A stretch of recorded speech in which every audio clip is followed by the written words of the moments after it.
Welcome to the Rim Break Rodeo. We hope this video helps. In this video, I will explain how to make roles on Carlbot. First, open your Discord server and head to the server settings. From there, you'll find the Roles tab on the left-hand side. Click on it and then select the Create Role button. This is your initial step to setting up custom roles for your community, allowing for organized member management and permissions. After creating the role, give it a clear name and a unique color to easily identify it. Next, you'll configure its permissions. This is where you decide what members with this role can and cannot do.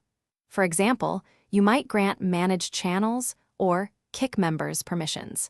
Take your time to review each setting, ensuring the permissions perfectly match the role's intended function within your server.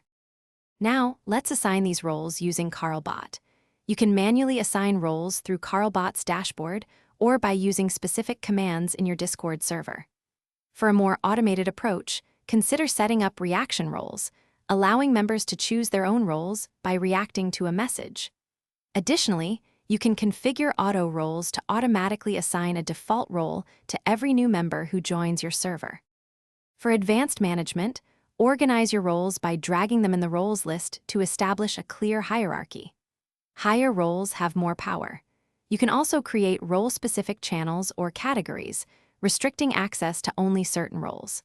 Finally, remember to use Carlbot's logging features to keep track of all role assignments and changes, ensuring smooth and secure server operation. Thanks for watching. Consider subscribing if we helped you.